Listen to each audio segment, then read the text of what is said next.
this year leave you feeling burnt out and lost? I think 2024 was the hardest year yet because I felt lost. I felt like I lost who I was. And there's some really powerful lessons about health, living authentically to yourself, and overcoming fear that will help turn things around next year for us. Lesson number one is that your health is non-negotiable. You cannot wait to focus and prioritize your health when you get to a certain point in success or achieving your goals. I did this year. I was like, hey, when I get through this promotion or when I'm done this and that, I'll start losing weight. I'll start working on my health. Man, my health this year came and hit me like a ton of bricks. This year I found out through a blood test that my cardiovascular health is not good. That was shocking for me because I always believed I was a healthy person.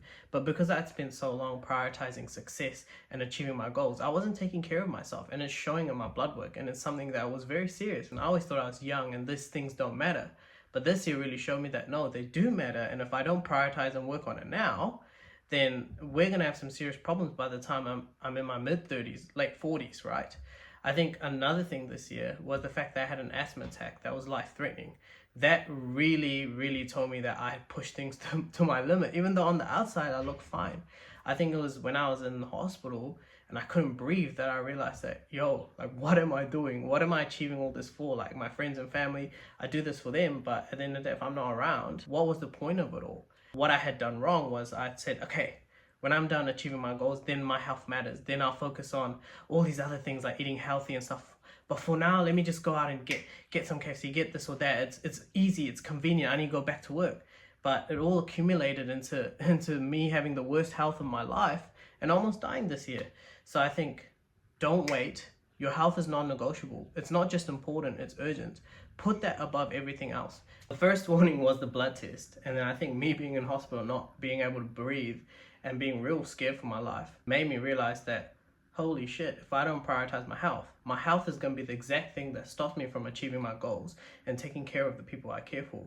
Your boss, your employers, the customers your business runs for, they don't care about you. They don't care what the next 10 years of your life looks like. If you don't prioritize your health, someone will prioritize your time for you, and you're going to find that you're going to keep gaining weight. You're going to keep getting health conditions, and it's only going to get worse, which is why most people, by the time they're 30, 40, 50, they have cardiovascular disease, degenerative diseases, diabetes, cancers. I was like, we have to, even if you're focused on your goals and you're doing all the right things, you can't shortcut your health.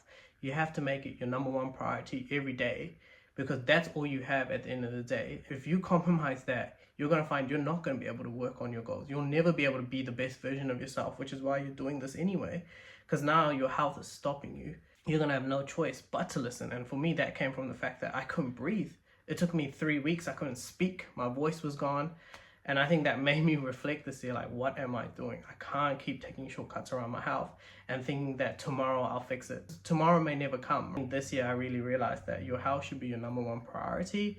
And just because you're young, you can't put it off. Second lesson that I learned this year was to live authentically to yourself. Like, what does that mean?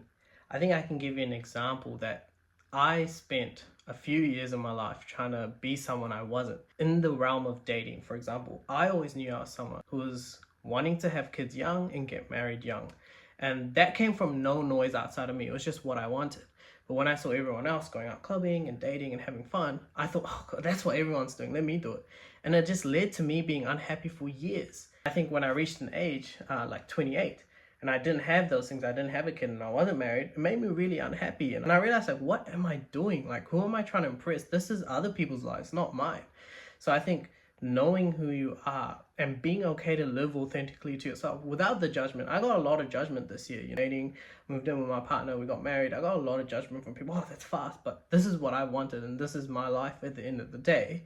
If you live your life looking at other people and thinking that that's what you should be doing because the majority of people are doing it, but it's bringing you so much pain and you just don't feel like it's you, you have to make that decision to do what's right for you, even if it doesn't look right to other people, even if it means being judged, because at the end of the day, it's your life. Time's just gonna fly by. Like, it was so hard for me to accept that I had turned 28 and I didn't have the kids and stuff. I remember I told my mate when I was 18, oh, like, by the time I'm 28, I'll have kids and stuff.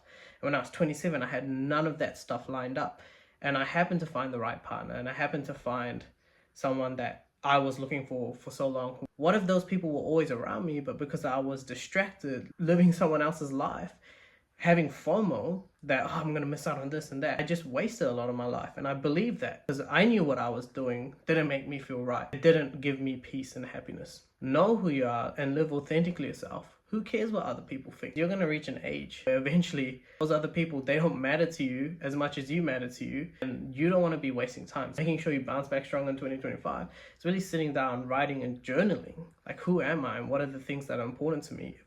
Irrespective of other people, your bosses, your family, write that down, get clear on it, and start acting towards it and see how much peace it brings you. The final third thing that I really learned this year from 2024 is that your fear and your doubt is just your imagination. They're just your thoughts and emotions. They're always going to be there whispering little thoughts to you, making you feel anxious, making you feel worried. Successful people, they realize that it's always going to be there and they act in spite of it. They get comfortable having fear and doubt. And I think this year was a year like that for me, where I constantly had to overcome my fear and doubt of getting a promotion, getting a new job, getting married, because there's so many voices in my head, so many voices from the outside world telling me, oh, this is wrong, what if this happens, what if that happens. I had to overcome it and realize that, I had to do what it took. I had to be confident and move through those voices, move through that doubt to get the outcomes that I achieved this year. I think a great example of that is I spent 6 months of my life last year running my own business. I knew I was going to get married and stuff this year, so I was like, hey, let me go get a full-time job to make sure that I have steady income to be able to facilitate this. Everyone around me was saying, Sean, you should,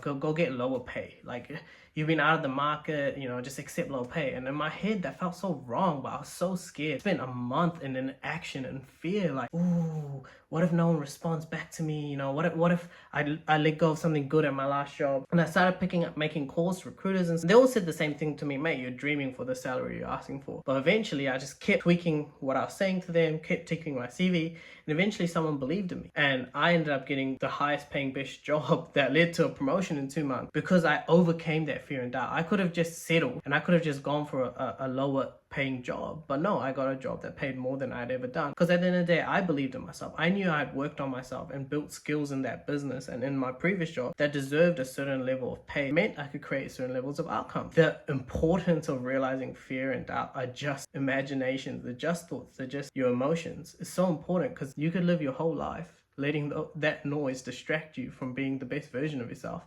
and 20 years later you could look back and realize, yo, I never even started. I never even tried. And I think this year, because I was so aware of that, and going into next year, there was a lot of things I still let the fear and doubt take over me for. It's like posting content. I'm posting content again. This is probably a shitty video, but I need to get back on and overcome these noises in my head. Creating content and serving you guys was important to me, and I let a lot of this fear and doubt stop me. This whole year, I haven't posted. So this is an example of me overcoming that. Overcoming that noise is so critical for not just achieving success, but living a life of peace.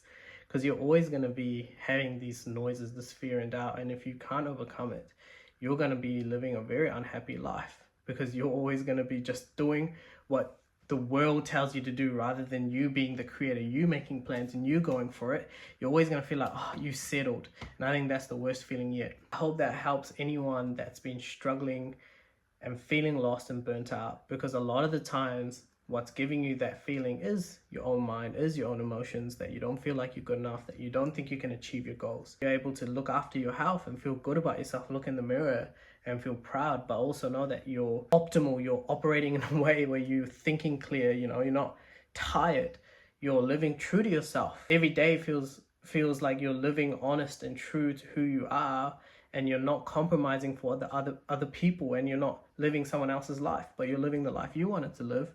And if you're overcoming fear and doubt, you're going to be able to not just achieve your goals, but you're going to be able to make sure that every day is lived to its fullest.